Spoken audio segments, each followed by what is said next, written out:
I just want to thank you guys very much. This has been an incredible tour we've been on this last week. And in the last 5 years of being with Taylor Guitars, I've traveled all over North America, been to I think 45 of the 50 states and all of Canada. And I don't think I've ever met a store like the Tobias and the family that runs it. You guys are so fortunate to have them here. So I want to thank them personally. They've just been treating me like awesome this week. So thanks to that whole family. And thank you guys for coming out and spending your Sunday with us. I want to rock a little bit if that's all right with you. We're going to play a Taylor electric guitar. Is that cool? Can I turn it up a little bit? Yeah. You cool? All right.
Thanks for the warm welcome to Downers Grove, I appreciate it. I am the new guy with the company, but I think it's nice to get to travel with a guy like Mike.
So what we think we would do in closing for this event is we would finalize our talk about guitars, the transformation between body shapes and tone woods, and go into the walking bridge for us towards that electric guitar.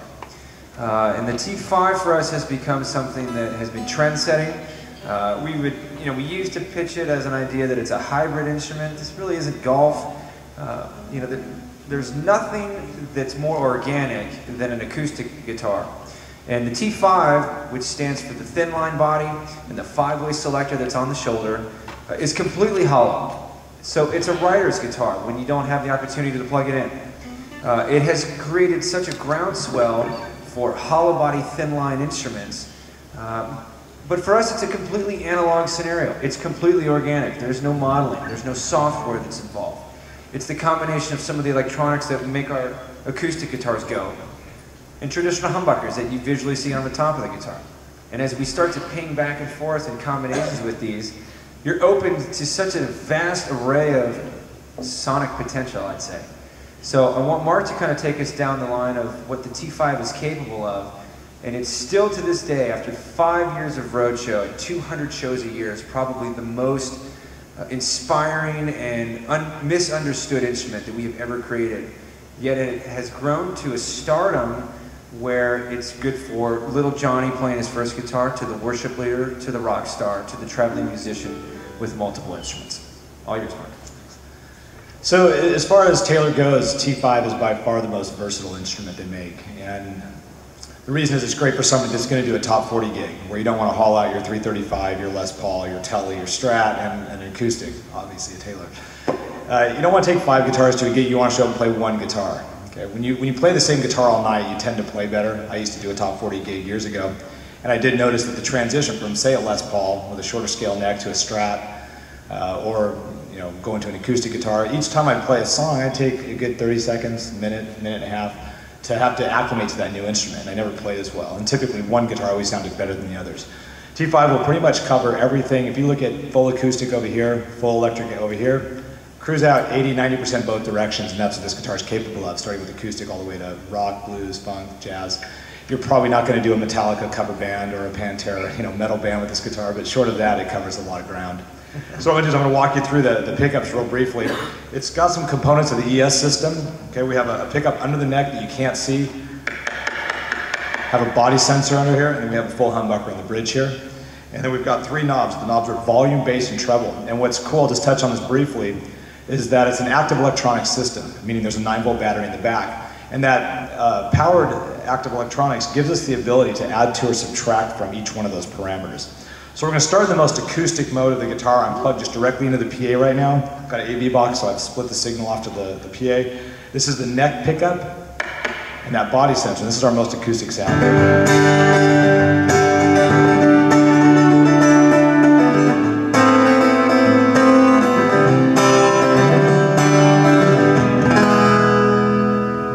So it's a full-on acoustic guitar. It does have 11-gauge nickel strings, which are an electric guitar string. But we found that between going from acoustic to electric, they just seem to work the best. Obviously, you can try whatever you like on there. Now, one of the cool things we talked about these parameters being able to add to or subtract from. Well, say for example, I came in here, we did sound check, the room's empty, and I realized I need a little more bass in here because you guys are acting as human sound baffles and you're absorbing bass as I'm playing. Right on the fly, I can add a significant amount of bass. Rattling the lights, see that? Bring the house down. Conversely, I'm not having a good performance, you guys bail, I can roll it back off, or even go less, and really thin it out. Same thing for the top end, if I want to make it a little chimier, a little brighter, and make it sound like a maple top. If I want to go almost like a jazz box, I can roll the highs way off.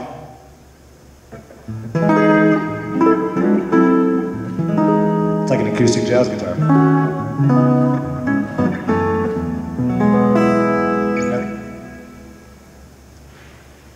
So that was position 1. And what I'm going to do is I'm going to go to position 2 now, and you'll hear this body sensor turn off. Switch over. Now I'm going through this Mesa Boogie guitar amplifier, electric guitar amplifier. One pushes the button there, one flip of the switch here. Now I'd say what we would call electric land. So this is the neck pickup exclusively, no body sensor. And if I was doing a top 40 gig, say someone say, hey, we're gonna play Hey Joe by Jimi Hendrix, right? This is probably where I would do anything that I would play on a Strat would be in the second position here.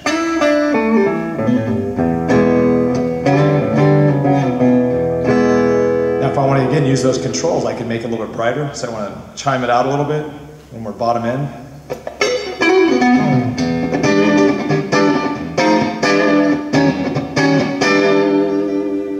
Okay, it gets a little chimier and gets that vibe going. If I want to add a little bit of overdrive to it, play some C. Ray Vaughan.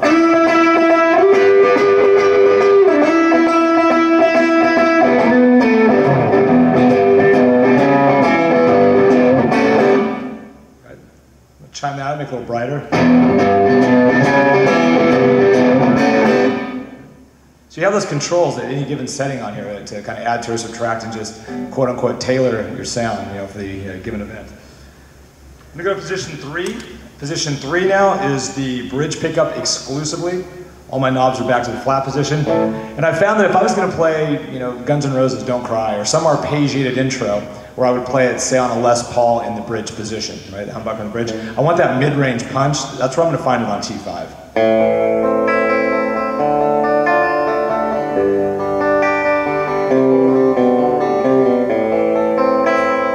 And again, I can add some distortion to that.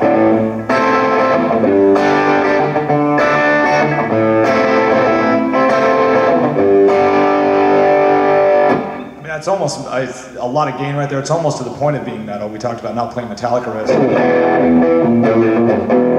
Actually, you can take it up one more notch. Yeah, I'm not going to do the whole Metallica routine. It's just on a Taylor doesn't fit, does it? They want to hear some Metallica. Well, if I put a little more distortion on here, check this out.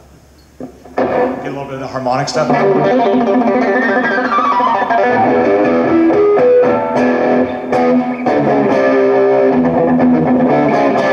That's way too metal for Taylor, but you get the idea. Point is we just went, you guys, think about it. We went from here, full acoustic stuff, right? Acoustic, total metal sound on the same guitar. Now that's helpful. I've played guitar pretty much my whole life, and we do all these crazy gigs. We talked about having the request for Jaws, which I think has happened actually. But what if you're at a gig, it's going to be a late night, a couple, 3 sets, and they want you to start the night off with something pretty, and they want you to play some Amazing Grace.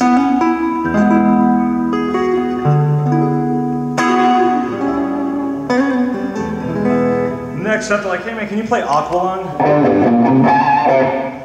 Yes. Come on. How many weddings have you been to that do that? That's never really happened, all right?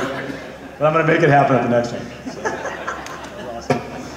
All right, so the point is, you guys, the guitar has a lot of versatility. It plays a lot of different sounds. I'm going to go to position 4. And in position 4, we're going to take our neck pickup and our bridge pickup, and we're going to run them what we call parallel. It simply means they're both hitting the preamp section at the same time, same level. Great for jazz stuff, you're just comping chords.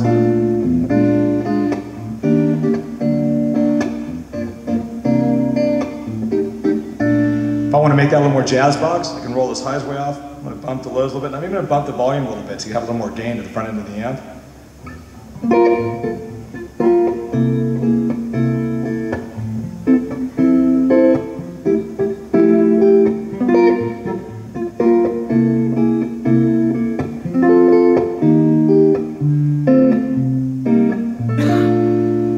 It's kind of a nice archtop type vibe to it.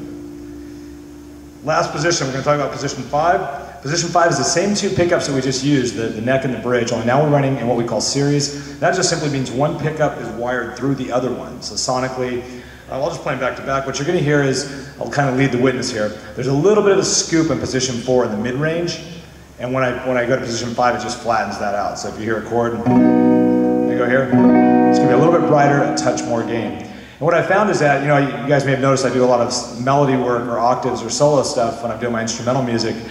And I found that on T5, if I'm going to have that warm tone, it's typically in this 5th position here. I get a kind of a nice, I'm a big Pat Metheny fan, David Gilmour, Eric Johnson, kind of that warm rounder sound. So check this out. You set this. So say I want to get a kind of a Pink Floyd type sound, this position 5, a little bit of overdrive.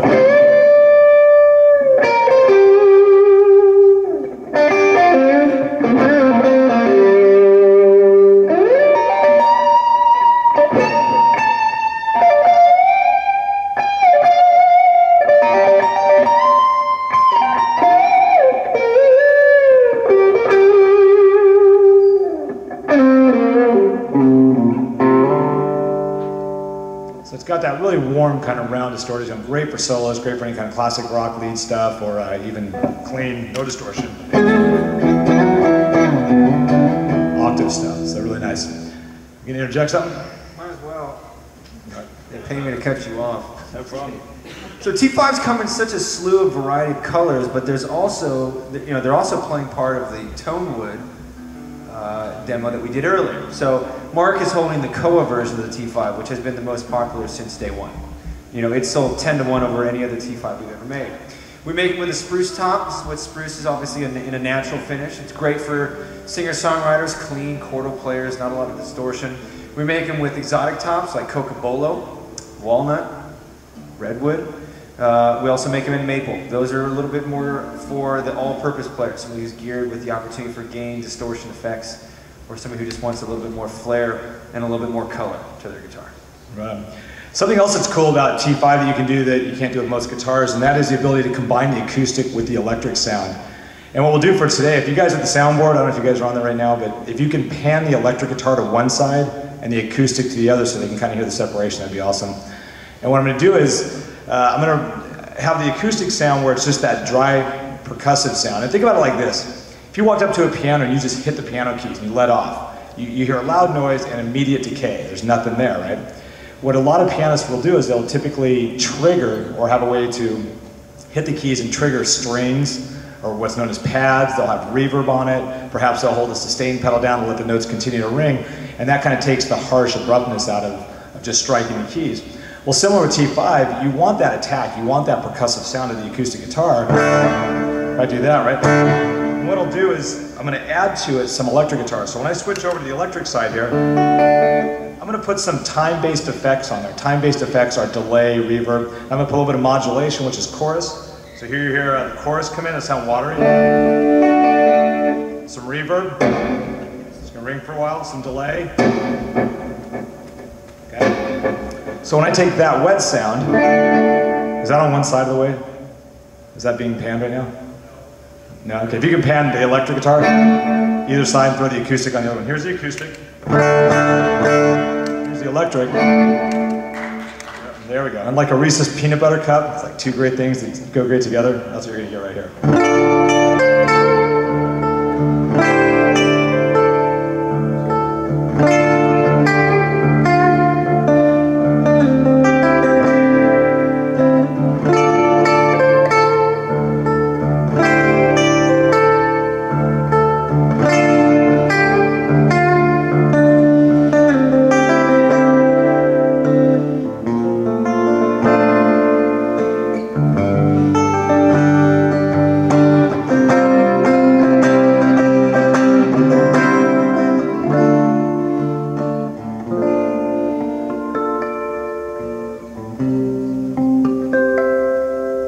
Even throw in some wah pedal. All right. How's that sound? Can you hear the mix like that? Cool? Now, one of the fun things you can do at home is you literally just take your little Blues Junior on one side, put your acoustic amp on the other side, throw the AV box on, you're sitting in stereo by yourself. It's awesome. It's like way cool. All right. Can I play a song or what, finish off? All right. So here's what we're going to do. I'm going to play one song on T5. You can go ahead and put all the pan back to where it was and all that stuff with the sound. You guys are doing a great job, by the way. What we're going to do is I'm going to play a song that I wrote for the T5. And here's the story. I'll give you the quick version of it. I was in Austin, Texas, summer of 2006, I believe it was, for the NAMM show.